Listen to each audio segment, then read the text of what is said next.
A blind man walks into a restaurant and sits down. The waiter, who is also the owner, walks up to the blind man and hands him a menu. "I'm sorry, sir, but I am blind and can't read the menu.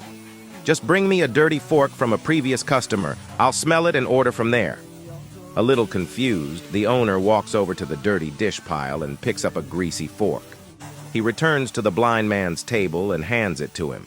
The blind man puts the fork to his nose and takes in a deep breath. "Ah, yes, that's what I'll have. Meatloaf and mashed potatoes."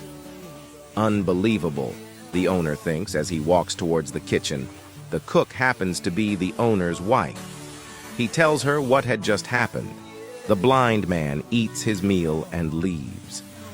Several days later, the blind man returns, and the owner mistakenly brings him a menu again. "Sir, remember me? I'm the blind man." "I'm sorry. I didn't recognize you. I'll go get you a dirty fork." The owner retrieves a dirty fork and brings it to the blind man. After another deep breath, the blind man says, "That smells great. I'll take the macaroni and cheese with broccoli."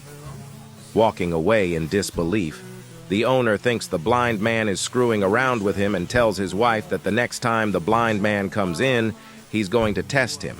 The blind man eats and leaves. He returns the following week, but this time the owner sees him coming and runs to the kitchen.